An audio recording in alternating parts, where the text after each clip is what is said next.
Pillar 2. Policy. Order is not imposed, it is created through clarity, consistency, and care. Mary sat in her office, staring at the stack of outdated policy documents. Some pages were yellowing, others contradicted each other, and most were gathering dust. Teachers constantly complained about confusion.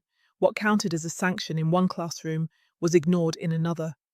Parents expressed frustration that they never knew how decisions were made, and students were left feeling the rules shifted depending on which adult they spoke to. Mary had watched as one teacher handled a behaviour incident with restorative dialogue, while another sent the same child out of class for an identical action. The inconsistency eroded trust and undermined relationships. Students whispered, "It just depends on who you get." Staff morale dipped as they felt unsupported and exposed. One afternoon, after a particularly heated parent meeting about inconsistent exclusions, Mary sat with her mentor. "Think of policies like the Alchemist's rulebook," the mentor said. "They are not there to restrict but to create order, turning confusion into clarity. Without rules, there can be no transformation." That was the turning point. Mary realized her task was not merely to tidy paperwork, but to rebuild the school's foundation by crafting clear, inclusive policies that everyone could understand and believe in.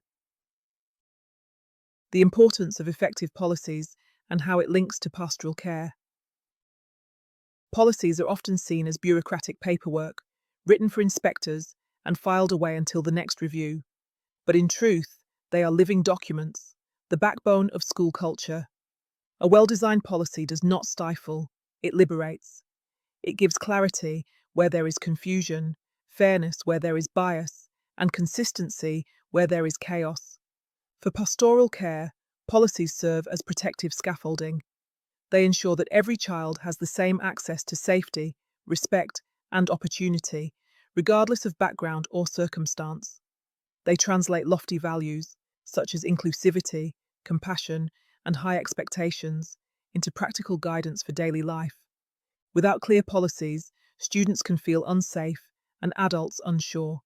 In contrast, when policies are transparent, consistent, and collaboratively developed, they create a shared language of care. They reassure parents, guide staff, and protect students. Developing key practices. Mary approached policy development as a process of transformation. Audit the landscape. She gathered every existing policy, compared them against statutory requirements, and noted contradictions. Engage the community. Instead of writing policies in isolation, Mary invited staff, parents, and students to workshops. Their lived experiences highlighted where policies failed and what was needed. Simplify and clarify. Policies were rewritten in plain, accessible language. Jargon was stripped away. Flowcharts, bullet points, and translations ensured every stakeholder could engage with them. Embed core values. Each policy explicitly linked back to the school's vision: inclusivity, safety, and success. This alignment made policies more than rules. They became expressions of ethos. Train and practice. Policies were launched through interactive sessions. Staff role-played scenarios, students debated fairness, and parents were guided through changes. Review and adapt. Policies were not static. Mary built internally reflection points to test effectiveness, gather feedback, and adapt as the community evolved. Let's take a look at 3 pastoral-related policies and how Mary implemented and embedded them. The Safeguarding and Child Protection Policy. Every school's most vital policy is its Safeguarding and Child Protection Policy. Rooted in the statutory guidance of keeping children safe in education, it ensures that protecting children is not left to chance, but woven into every aspect of school life. A strong safeguarding policy makes responsibilities crystal clear, and for pastoral leaders, safeguarding policies are not just documents, they are lifelines.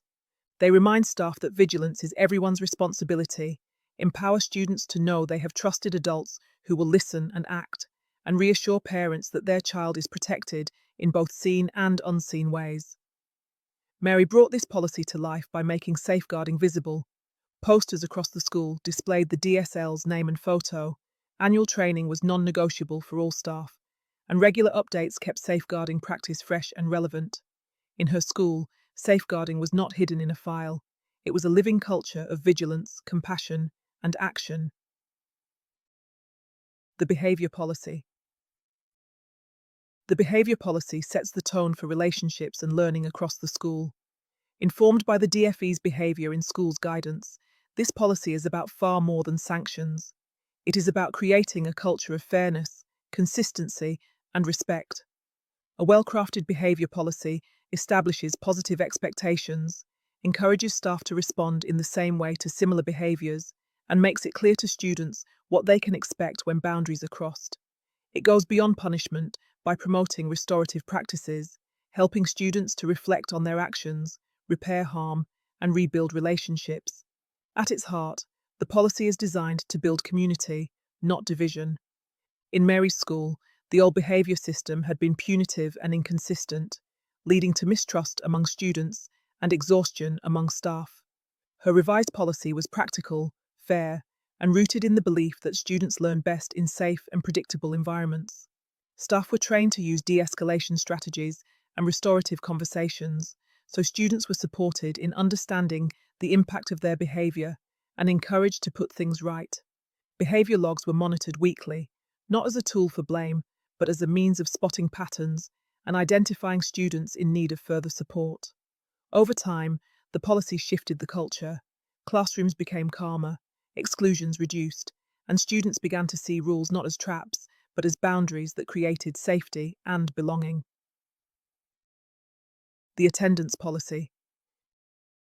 This was a cornerstone of pastoral care, ensuring that students have the opportunity to engage fully in school life and benefit from every lesson and interaction.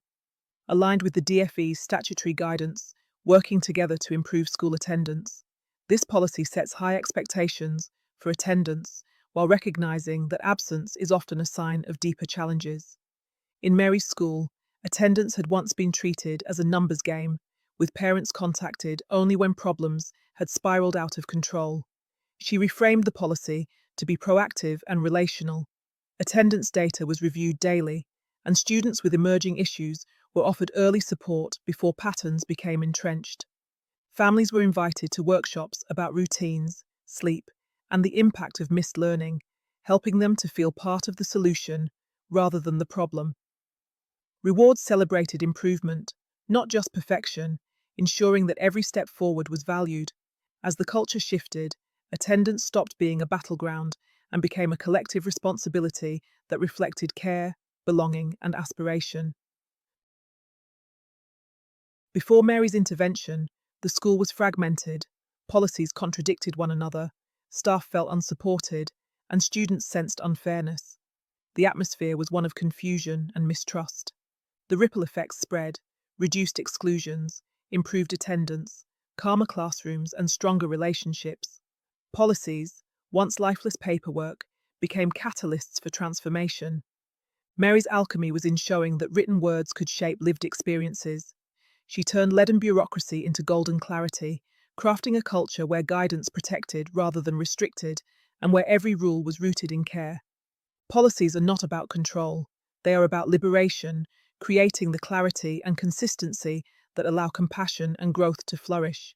When crafted with inclusivity and fairness, policies act as the alchemist's crucible, transforming chaos into order, mistrust into safety, and barriers into pathways of possibility. In the end, Mary demonstrated that the true power of policies lies not in the documents themselves, but in how they are lived. They are the invisible threads weaving safety, trust, and opportunity through the fabric of school life. 5. Reflective questions about policies. How clear and accessible are our current school policies to students, staff, and parents? In what ways do our policies reflect our school's vision, values, and ethos? How consistently do staff implement policies across the school? How effectively do we involve students and parents in shaping and reviewing our policies? What processes do we have for regularly reviewing and adapting policies as the school community evolves?